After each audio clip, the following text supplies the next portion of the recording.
এটা কি বলুন তো, কি পড়লো আমার হাতে? এটা একটা পেঁপে। আজ এই পেঁপেটা দিয়ে কি তৈরি করে আপনাদের সঙ্গে শেয়ার করব সেটাই ভাবছি। তো চলুন চলে যাই, কি তৈরি করা যায়। আমি আজকে আপনাদের সঙ্গে শেয়ার করব পেঁপে দিয়ে একটি মজাদার প্লাস্টিকের চাটনি রেসিপি। এটি সাধারণত বিয়ে বাড়ি বা অনুষ্ঠান বাড়িতে সচরাচর খাওয়া হয়। আর এটি কিন্তু ভাত বা পোলাওয়ের সঙ্গে, খিচুড়ির সঙ্গে খেতে জুড়ি নেই।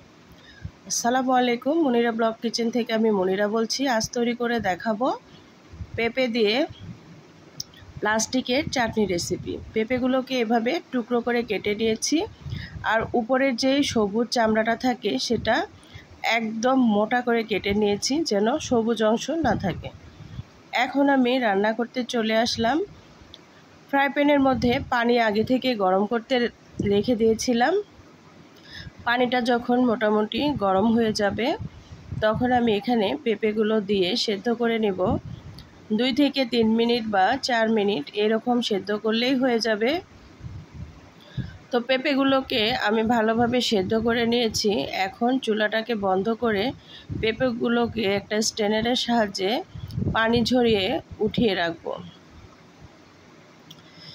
পানি সহ কখনোই চাটনিটা তৈরি করতে যাবেন না, এতে করে কিন্তু একদমই ভালো হবে না। অবশ্যই পানিটাকে ভালোভাবে ঝরিয়ে রেখে দিতে হবে। এখন ফ্রাই প্যানের মধ্যে আমি 1 বাটি চিনি দিয়ে দিয়েছি। চিনিটা আপনার পেঁপের পরিমাণ বুঝে দেবেন, আর যে বাটি দিয়ে চিনি দেবেন সেই মাপ অনুযায়ী অবশ্যই কিন্তু এখানে পানি দিতে হবে। এখন চিনিটাকে আমি ভালো করে জাল করে কমিয়ে নেব বা গলিয়ে নেব। চিনিটাকে ভালোভাবে গলিয়ে নিয়ে আমি এখানে সেই পেঁপে সেদ্ধ করে রেখেছিলাম সেগুলোই দিয়ে দিব। তার আগে আপনাদের দেখাই, দেখুন পেঁপেগুলো কেমন সেদ্ধ হয়েছে। একদমই পুরোপুরি সেদ্ধ করে নেওয়ার দরকার নেই। এখানে পেঁপেটাকে 70% বা 60% সেদ্ধ করে নিলেই হয়ে যাবে। এখন দেখুন চিনির শিরাটার মধ্যে পেঁপেগুলোকে দিয়ে দিলাম। চিনির শিরাটা কিন্তু আমার একদম ঘন করে নেইনি, জাস্ট চিনিগুলো যখন গলে গিয়েছে তখনই কিন্তু আমি এখানে পেঁপেগুলো দিয়ে দিয়েছি। পেঁপেগুলো দিয়ে এখন জাল করে নিতে হবে মিডিয়াম আঁচে। একটু সময় নিয়ে কিন্তু এই কাজটা করতে হবে। তাড়াহুড়া করলে বা কম সময়ের মধ্যে এই রেসিপিটি একদমই তৈরি করে নেওয়া যাবে না। কমপক্ষে আপনার পুরা এই চাটনিটা তৈরি করতে আধা ঘন্টা সময় তো অবশ্যই লাগবে। তো এখন দেখুন এই যে সুন্দর বলক চলে এসেছে। এখন এভাবেই অনবরত একটু পর পর নেড়ে দিতে হবে, আর একটু আলতো হাতে নাড়ার চেষ্টা করবেন। যদিও পেঁপেগুলো গলার কোনো সম্ভাবনাই নেই বা ভেঙে যাওয়ার কোনো সম্ভাবনাই নেই, তবুও একটু সাবধানে নেড়ে নেবেন।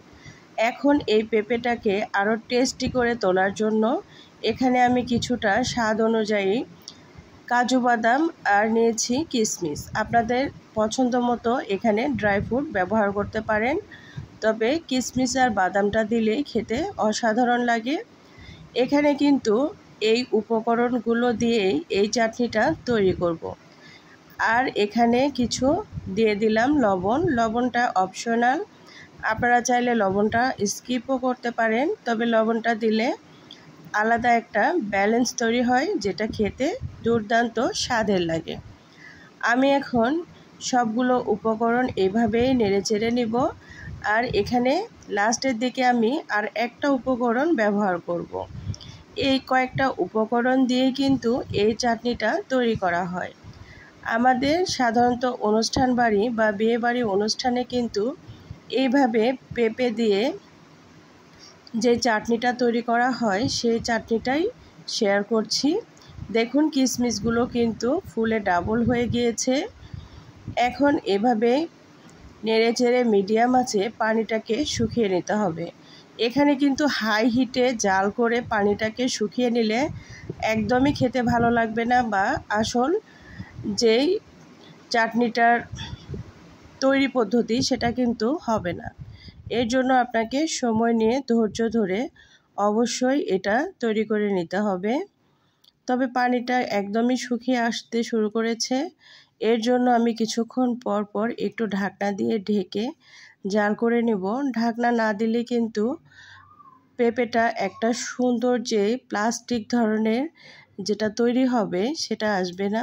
অবশ্যই ঢাকনা দিয়ে ঢেকে দিয়ে এই কাজটা করতে হবে। আমি এখানে শুকনা মরিচ এভাবে একটু ছোট ছোট টুকরা করে কেটে নিয়েছি। আর অবশ্যই খেয়াল রাখবেন মরিচের ভেতরে যেন কোনো বিচি না থাকে। এটা কিন্তু একদম চাটনিটাকে আপনার ঝাল তৈরি করবে না বা ঝাল লাগবে না, কিন্তু আলাদা একটা টেস্টি ভাব নিয়ে আসবে। তো এখন আমি এভাবে নেড়েচেড়ে পানিটাকে আরও শুকিয়ে নেব।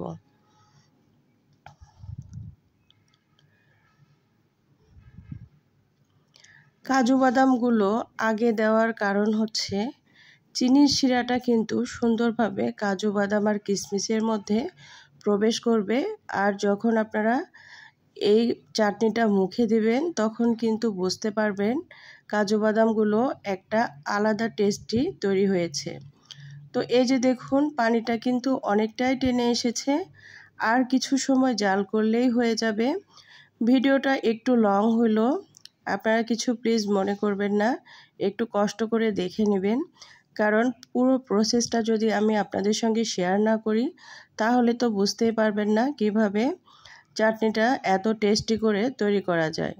তবে এই চাটনিটা এতটা টেস্টি লাগে, এতটা ভালো লাগে যা আপনাদের বলে বোঝাতে পারবো না। যারা কখনো তৈরি করে খাননি একবার হলেও ট্রাই করে দেখতে পারেন এটি খেতে কত সুস্বাদু হয়ে থাকে। এই যে দেখুন পানিটা একদমই শুকিয়ে এসেছে। এখন অনবরত নেড়ে নিতে হবে। এই যে দেখুন ভালো করে লক্ষ্য করলেই বুঝতে পারবেন পেঁপেটা কী রকম তৈরি হয়েছে। অনেকটাই কিন্তু পেঁপেটা চকচক করছে। ভিডিওতে তেমন সুন্দর দেখা যাচ্ছে না, তবে বাস্তবে দেখলে বুঝতে পারতেন কত সুন্দর হয়েছে। আর একদম রেডি চাটনিটা আমি নামিয়ে নিয়েছি, তবে এখনও গরম ছিল। আর একদম যখন ঠান্ডা হয়ে যাবে এটি দেখতে কিন্তু অনেক সুন্দর দেখা যায় আর খেতেও অনেক টেস্টি। কেমন হয়েছে পেঁপের এই প্লাস্টিকের চাটনিটি অবশ্যই কমেন্ট করে জানাবেন। ভুল ত্রুটি হলে ক্ষমা সুন্দর দৃষ্টিতে দেখবেন। ভালো থাকবেন, আমার জন্য দোয়া করবেন আমি যেন আরও সুন্দর সুন্দর ভিডিও আপনাদের উপহার দিতে পারি। আল্লাহ হাফেজ।